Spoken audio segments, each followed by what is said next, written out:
شروع کرتا ہوں اللہ کے بابرکت نام سے جو بڑا مہربان اور نہایت رحم کرنے والا ہے۔ حضرت جابر رضی اللہ عنہ سے مروی ہے کہ انہوں نے کہا کہ رسول اللہ صلی اللہ علیہ وسلم نے فرمایا، جب تمہیں کوئی گمان ہو جائے تو اس پر یقین نہ کر لیا کرو یا اسے ثابت کرنے کی کوشش نہ کرو، اور جب تم حسد میں مبتلا ہو جاؤ تو اس پر عمل کرتے ہوئے سرکشی نہ کرو، اور جب تمہیں بدشگونی ہو تو اپنا کام جاری رکھو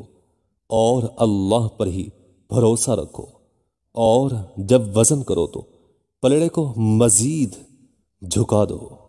حضرت ابو ہریرہ رضی اللہ عنہ سے مرفوع مروی ہے کہ جب کسی آدمی کو غصہ آئے تو وہ یہ کہے، اعوذ باللہ،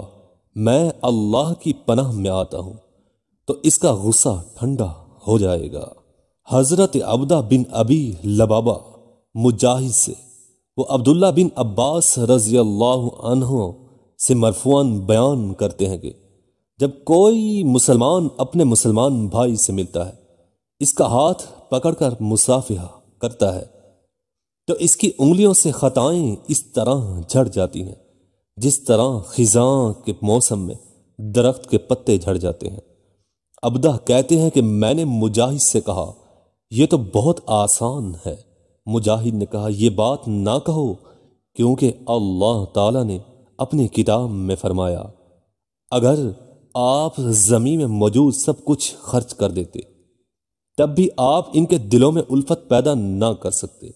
لیکن اللہ تعالی نے ان کے دلوں میں الفت ڈال دی، تب مجھے دوسروں کے مقابلہ میں ان کے علم کی فضیلت